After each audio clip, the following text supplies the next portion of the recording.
இன்றைக்கி என்ன சாப்பாடு பார்க்கலாம் வாங்க. இன்றைக்கி சண்டே இல்லையா, சண்டே நான்வெஜ். சண்டேனாலே நான்வெஜ்னாலே பிரியாணி. ஆக்சுவலாக இன்றைக்கி வந்து நான் பண்ணலை, எங்கள் ஃப்ரெண்டு ஒருத்தர் ஹோட்டல் வச்சுருக்காரு சொல்லியிருக்காருல, அது ஓப்பனிங் கூட போயிருந்தேன். அவரோட ஷாப்பில் தான். சரி, அதுக்கப்புறம் நாங்கள் பிரியாணியே வாங்கலை. இன்றைக்கி கௌரி வராதனால கொஞ்சம் ரிலாக்ஸ்டாக லேட்டாக எழுந்திரிச்சு சமைக்கலை எதுவும். அதனால் இன்றைக்கி அவர் ஷாப்பில் வந்து பிரியாணி வாங்கலான்னு போனோம்.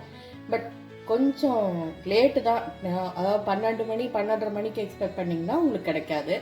கொஞ்சம் லேட்டாக 1:30 மணிக்கு மேலே போனால் அப்போ தான் சுட ரெடியாகி இருக்கும். பார்த்தீங்கன்னா கொதிக்குது அப்படியே பிரியாணி அளவுக்கு இருக்குது.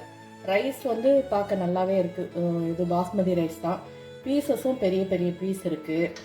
டேஸ்ட் நல்லா இருக்குங்க. நான் சாப்பிட்டு பார்த்துட்டு டேஸ்ட் எப்படி இருக்குன்னு சொல்கிறதுக்காக நான் சாப்பிட்டு பார்த்தேன். கூட வந்து ஒரு பிரியாணிலையும் ஒரு எக்கு வச்சுருக்காங்க.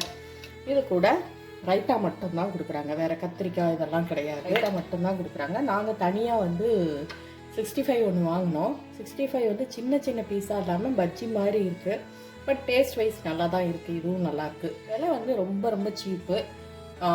இந்த பைசாவுக்கு இது வந்து ரொம்பவே வர்த்துன்னு தான் சொல்லலாம்.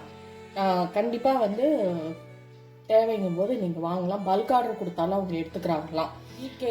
ஜிகேஎம் அரியாங்குப்பம் இந்த பிரிட்ஜ் இருக்கு இல்லைங்களா, பிரிட்ஜு தாண்டின உடனேயும் இங்கேருந்து பாண்டியிலேருந்து போகும்போது லெஃப்ட் சைடில் இருக்குது கடை. இது ஒரு ஃபுட் ரிவ்யூன்னு வச்சுக்கோங்களேன். இந்த வீடியோ உங்களுக்கு பிடிச்சிருந்துச்சுன்னா லைக் பண்ணுங்கள், ஷேர் பண்ணுங்கள், கமெண்ட் பண்ணுங்கள். புதுசாக பார்க்குறீங்கன்னா சப்ஸ்கிரைப் பண்ணுங்கள். தேங்க்ஸ் ஃபார் வாட்சிங். பாய்.